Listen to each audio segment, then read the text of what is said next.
Hola, en el programa de hoy te quiero hablar de dos conceptos: los alimentos y el régimen de visitas. Quería comentarte sobre el concepto de alimentos.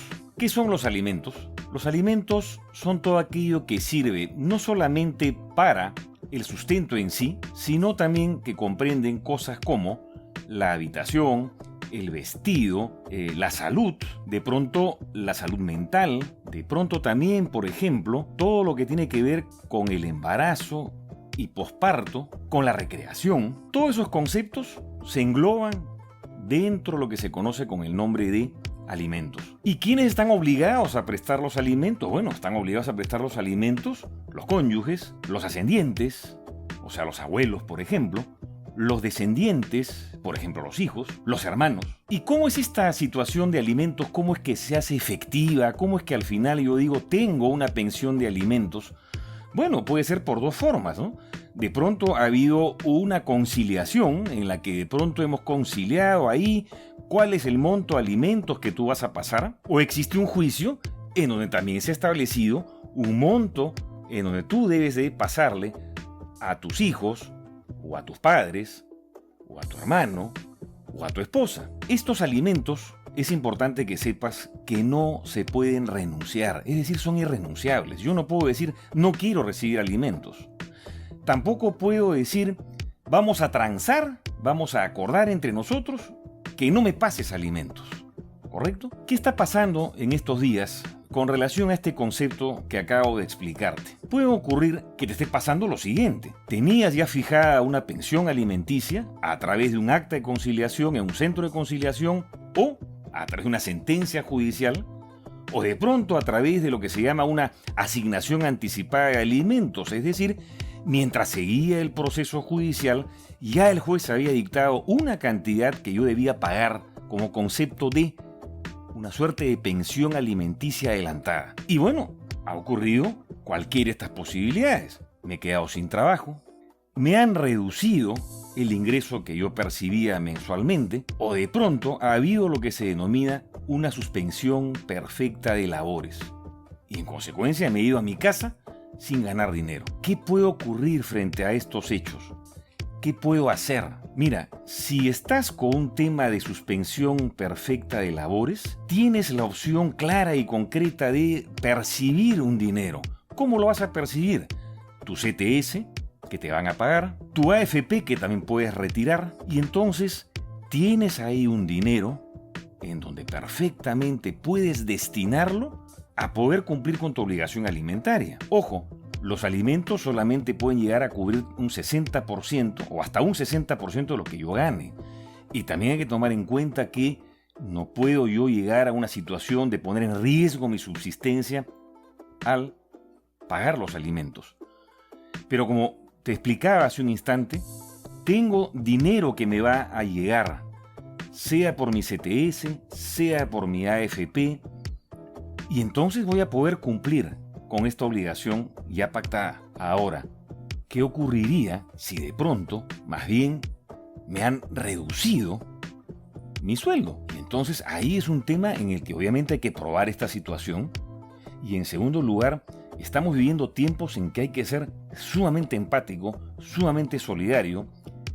Hay que entender situaciones y en consecuencia podré también rebajar ese monto de ingreso. ¿Qué ocurre en la posibilidad de no estar con trabajo? Bueno, también ahí estamos en una situación sumamente grave y crítica porque no podría asumir ese gasto. Y entonces hay mecanismos, hay formas, se está volviendo otra vez a reabrir ciertas actividades. De pronto a lo mejor una de ellas era la mía y no podía trabajar, pero ahora sí lo voy a poder hacer. Ojo, los alimentos solamente no son obligación de una de las personas, es obligación de ambos, esposo y esposa, padre o madre. Entonces, hay que ser, repito, muy amplio de criterio, hay que ser muy preocupado básicamente en el interés superior del menor. Hay que pensar mucho en nuestros hijos y hay que ser, como te repito, sumamente empático para no cerrarnos ante una situación tan dura como estamos viviendo y no exigir cosas que de pronto no se van a poder cumplir. Ahora podemos tener también otro supuesto. ¿Qué ocurre si ocurrió este aislamiento social obligatorio y yo estaba con alguno de mis hijos o con los que tenga, porque me tocaba estar con ellos en la medida en que el acuerdo que tenía, sea judicial o sea de un centro de conciliación, permitían que tuviera este régimen de visitas que establecía tener yo a mis hijos en mi poder. ¿Qué pasa si los tengo y ocurre este aislamiento social obligatorio, como te digo? Entonces, debo pasar los alimentos, no debo pasar, yo los estoy manteniendo, están en mi casa. Es obvio que si ocurre esta situación, tú estás a cargo de tus hijos, tú los estás manteniendo.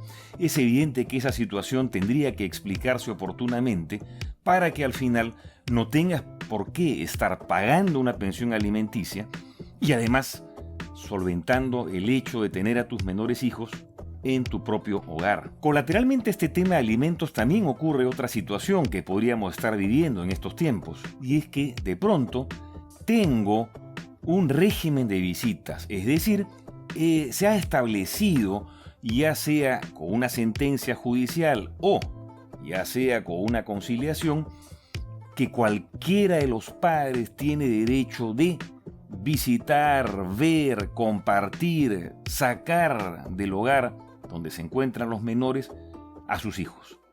Y entonces resulta que ante este aislamiento social obligatorio me veo en la imposibilidad de poder cumplir con ese régimen de visitas, es decir, no puedo ver a mis hijos. ¿Eso implica algún tipo de sanción para mí? No, ninguna, porque estamos en una situación de fuerza mayor. ¿Estoy obligado a que de todas maneras tenga que ver a mis hijos? Tampoco, porque vuelvo a repetirte, estamos en una situación de fuerza mayor, en donde debe primar, más bien casualmente, la protección, la salud de los hijos, la salud tuya. Y entonces no se puede exigir que se cumpla con un régimen de visitas, por más que esté acordado, como te digo, o por más que judicialmente esté ordenado. De otro lado, también es importante señalar con relación a este régimen de visitas qué pasaría si de pronto, ante esta situación del aislamiento social voluntario, no me dejan ver a mis hijos. Ahí hay una situación que también apelo a la sensatez, a la madurez, a la empatía, a la solidaridad y a pensar en los niños para que, a través de los diversos medios que existen, tú puedas estar en contacto con tus hijos. Puede haber una videollamada, a través del WhatsApp, a través del Skype, a través de algún tipo de comunicación, o un teléfono, para poder estar en pleno contacto y en relación con ellos. De ninguna manera se podría decir, como estamos en aislamiento social obligatorio, no puedes conversar con tus hijos, no puedes ya no solamente ni verlos, sino ni siquiera alternar con ellos. Entonces, estas situaciones se pueden estar dando. Hay que tomar en cuenta la situación particular que estamos viviendo. Debes tener mucha empatía, vuelvo a repetirte, mucho criterio, mucho tino, darte cuenta que tenemos todavía un poder judicial que no está trabajando plenamente, y que estas situaciones, sea de alimentos o sea de régimen de visitas, es mejor solucionarlas de la mejor manera posible, de la manera más acorde, más madura, más adecuada, porque si vas a esperar que todo se normalice, la situación puede estarse convirtiendo en algo ya complicado y perjudicial para ti. Espero haberte dado algunas sugerencias, haber absuelto quizás algunas dudas o preguntas que tenía, y estoy siempre a tu disposición a través de la página del Facebook o a través del mismo YouTube para cualquier duda, para cualquier consulta, para cualquier pregunta que quisieras hacer. Esta casuística vinculada a alimentos y vinculada a régimen de visitas es muy amplia. Hay situaciones y situaciones. No hay aquí una receta única, ni pretendo abordar en estos pocos minutos toda la gama de posibilidades que hay. Espero entonces que haya sido de tu interés y nos veremos en el próximo programa de Mi Abogado en Línea. Soy Ernesto Figueroa Bernardini, tu abogado.